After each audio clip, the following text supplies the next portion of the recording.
There is a time for everything, and that is what our people must understand.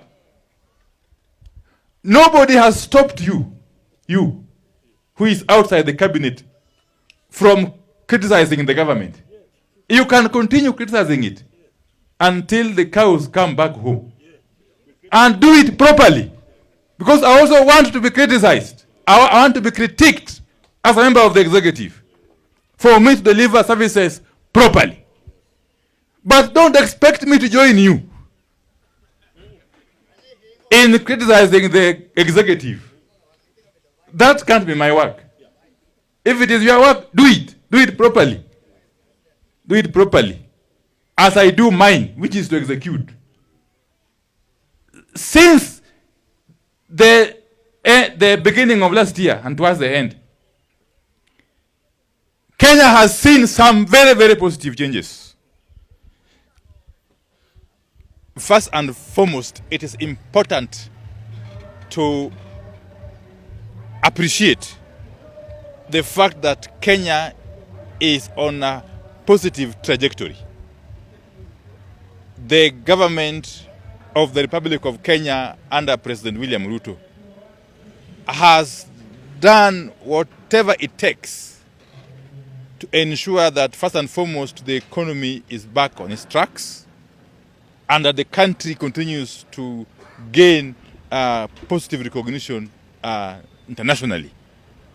Today, we have seen that our credit rating has moved from negative to positive, which is a very, very positive development, if you ask me. It therefore means that we are going to be able to get positive consideration by international lenders and development partners going forward. Secondly, you know that for the first time in very many years, this country has produced enough maize for domestic consumption. And therefore, this country will spend very little money, if any, in maize imports.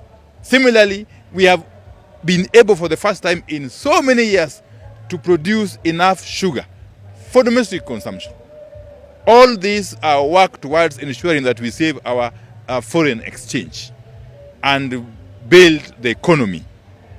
So the economy itself is on a rebound. And everybody is going to appreciate this in the fullness of time.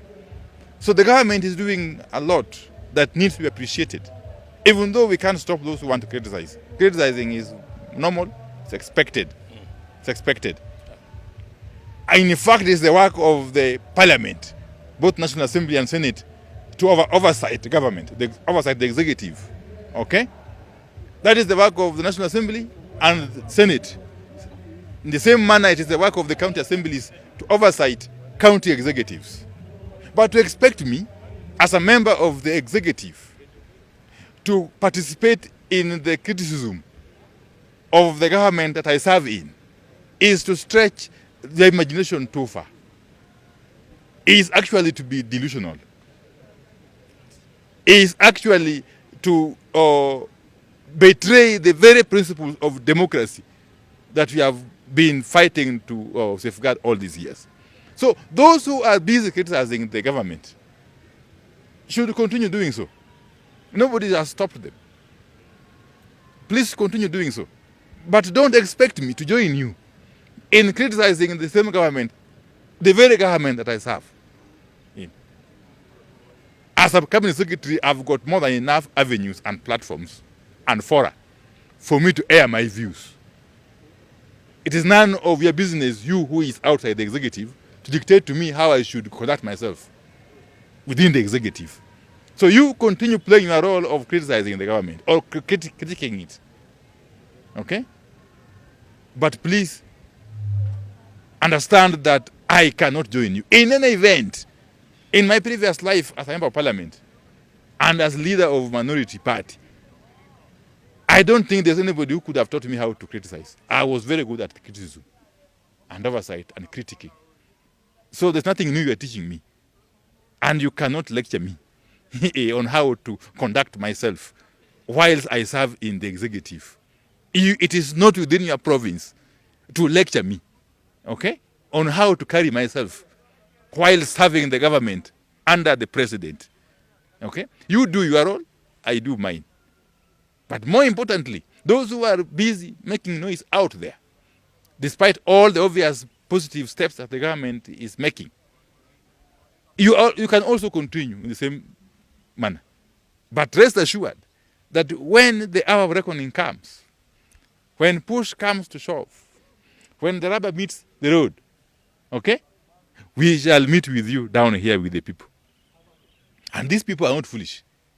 Kenyans are not foolish. They know for sure what steps or gains have been realized under this government. And we continue to achieve milestone after milestone as time goes by. So those who are out there chest-stamping, crowing, and doing all sorts of proclamations are dancing themselves lame before the real dance begins. The matter of next elections will come, and we shall deal with it, okay, in the best way we know, okay? Yeah.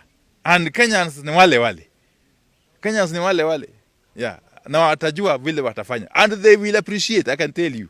Yes. When the chips are down, Kenyans will understand and they differentiate between noisemakers and doers. I can assure you that we are doers as the government of the Republic of Kenya. Asanteni sana. Mbona zile zika kwa mimi kwa kile kijiji. Alikuwa anabombea sana, lakini tunapata kwa mwacha. Lakini licha ya mambo yote hii alikuwa na hekima ya kipekee. Pia naamini mimi ni mwana wa Mungu. Pia tumesimama hapa na kemea roho yote ya kifo katika jina la Yesu Kristo. Mambo ya Mungu katika Isaya 20:19 inasema dunia sana. Dunia inalewalewa kama mlevi, nayo inawayafu.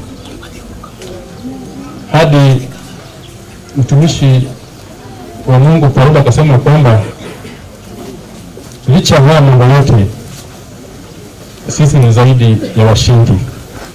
Kuna mwingine kutoka class na mwingine zaidi tu vile Mungu amedesign.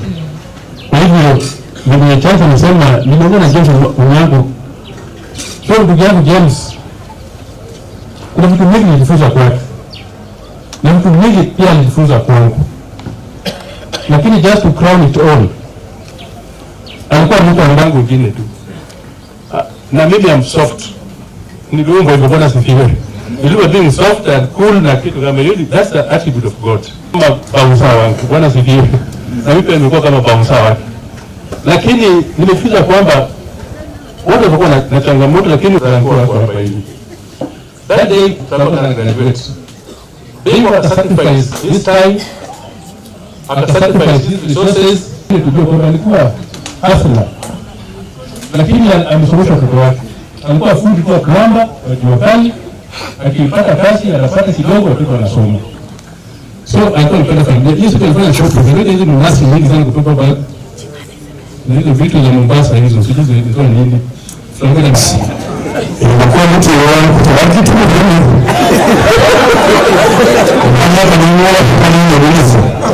Wao wanakuwa hapo mbele sana. It's a straight objective. When you to be those men, three of them.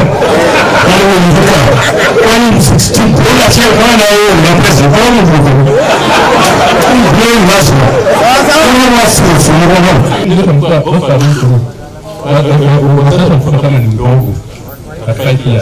so, bila wakasema hii umekuja Mombasa, witness the graduation of Rango, na pia kumwona. Kumwona kwa launi kumwona.